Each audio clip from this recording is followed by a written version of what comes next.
I'm going to invite Mahmut to talk about NEU Validation Program. All right, until he's ready, Mahmut Ekenel, PhD, FSCI, is currently working at ACI as a Certification and Conformity Assessment Engineer. Formerly, he was a Senior Engineer at ICC.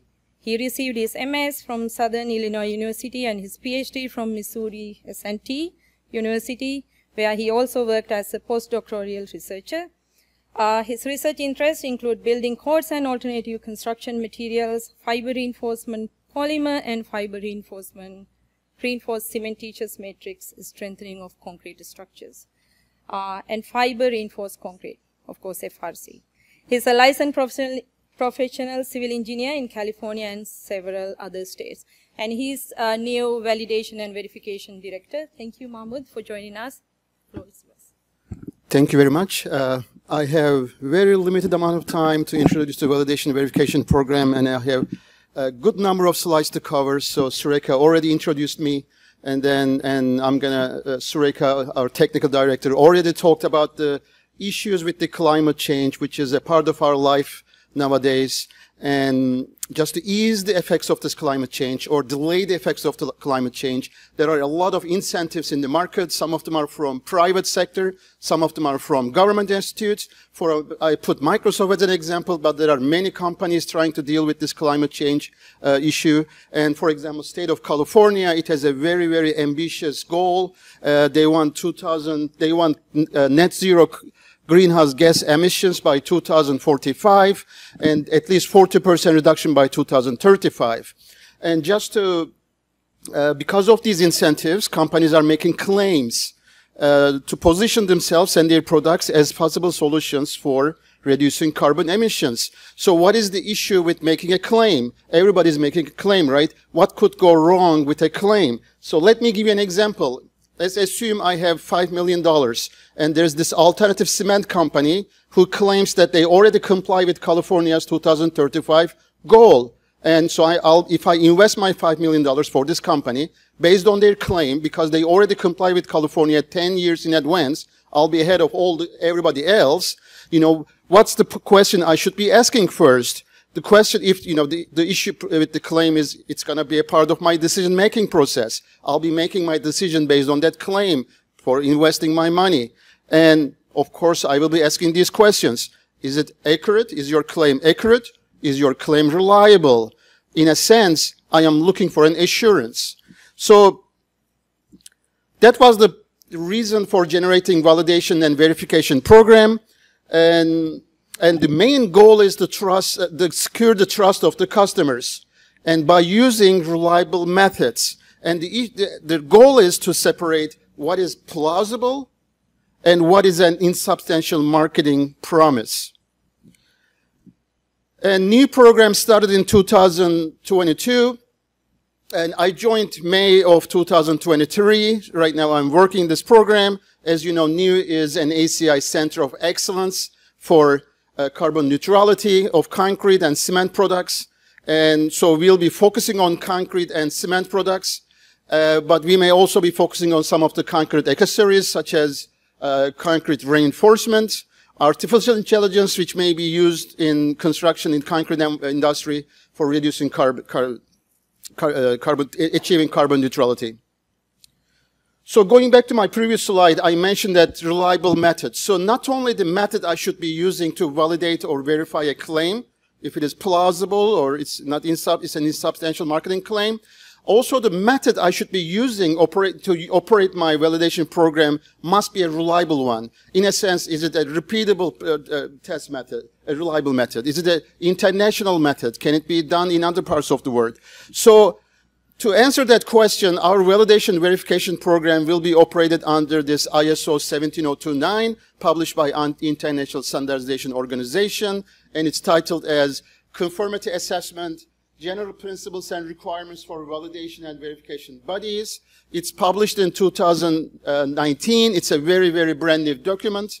Actually, I am also learning this document. I worked on 17065 for many years, but this is a relatively new document. And I'm not going to bore you with this figure, and I have very limited time, but I used to use this figure, show this figure during my presentations when I'm talking about conformity assessment of product certifications. And if you are a testing laboratory, if you are a certification body, you certainly know this figure. But I just want to mention that now we have a new row at the end, all the way to my right-hand side, validation verification bodies. It's new, and it's added in this figure right now. So they start discussing coming up with this standard in 2016. It was published in October 2019, and they used a prior document, ISO 14065, as reference, so they are connected to each other. But ISO 14065 was for only greenhouse gas emissions. In a sense, 17029 is an umbrella document that you can do all kind of validation verification, even including ethical statements. So it's an umbrella document for all kind of validation verification statements. We'll be using ISO 17029, but if there's a greenhouse gas emission claim validation and verification, we'll be using ISO 14065 as well. Let me describe the difference between validation and verification. I got this picture from IMIF, International Accreditation Forum website. I think it's a very good picture describing. And I cannot move this one. Right? Okay. So verification is about the past activities, and validation is about the future activities. Let me give you an example. I think example will make it more sense for you.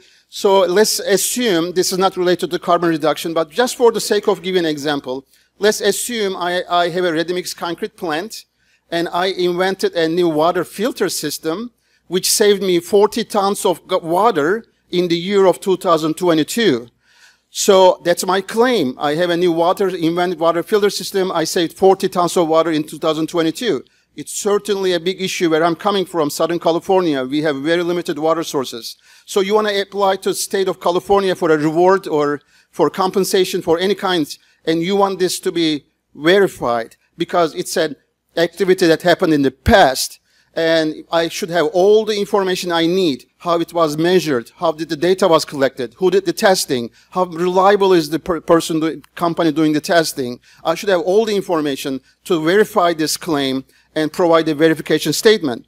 Now let's come to the validation, which is about future. Let's assume I am still owner of that ready-mix concrete plant, and I have this water filter. It worked for me. You know, I saved 40 tons of water. Now I'm suggesting it to another another ready-mix concrete plant. And I'm claiming that if you buy this water filter from me, I guarantee you'll be saving, because of your location and size, you'll be saving 60 tons of water in the year of 2025. So I'm making a future claim.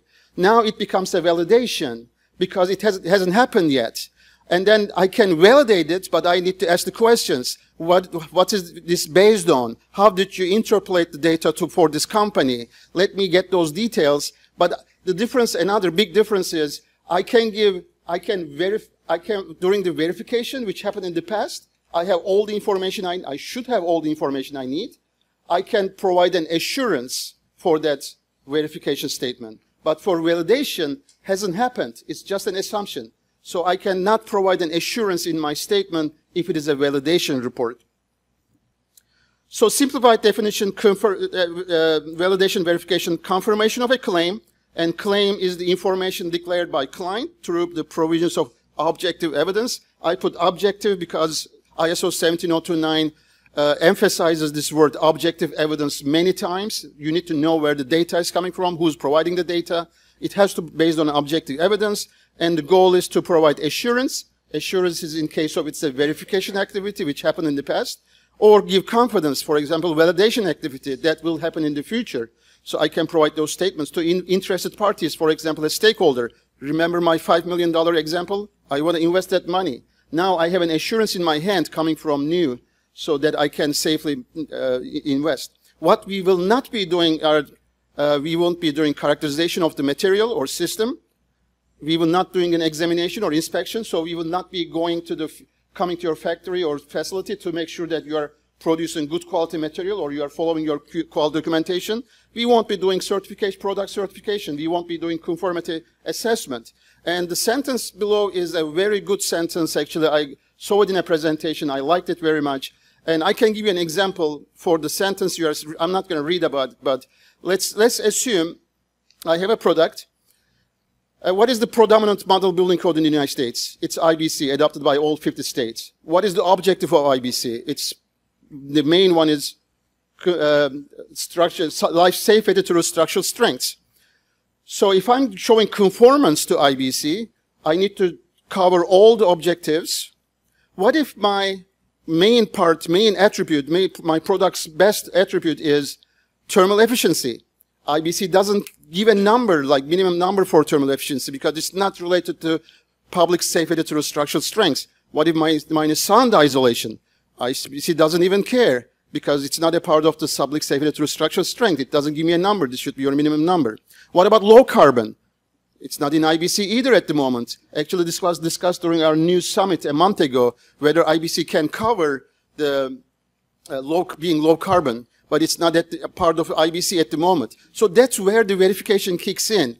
Your conformity assessment, your product certification through a conformity assessment may miss the best part of your product. Maybe it is being low carbon. Maybe it's being, really good sound isolation. That's where you can use validation verification program to focus show your own strength instead of completely focusing on conformity.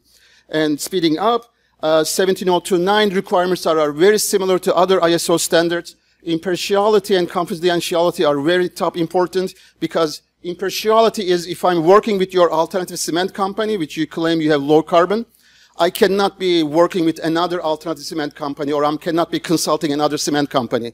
Confidentiality is if you are trusting me to give me your test reports, you have to know that, it's the final stop. It's where it stops. We are very confidential. We had to demonstrate it through ISO 17029. Risk management is, going back to my $5 million example, if I'm going to make that investment based on a report coming from NEU, which is an ACI Excellence Center of Excellence, now I'm a part of that decision. So risk management is also very important. I need to identify all the risks that comes with this activity. And you can submit your application, and then there'll be a new team that will be checking your claim. And if that claim is within our scope, then we'll work with you and we'll sign a work agreement. And then we'll do an assessment.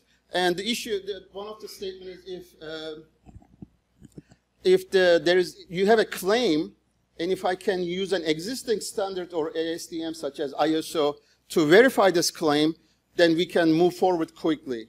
But if there's a claim that there is no standard, there is no ISO standard, for example, I was talking with somebody a couple of days ago, and they claim carbon neutrality because they reduced the amount of labor required with the system.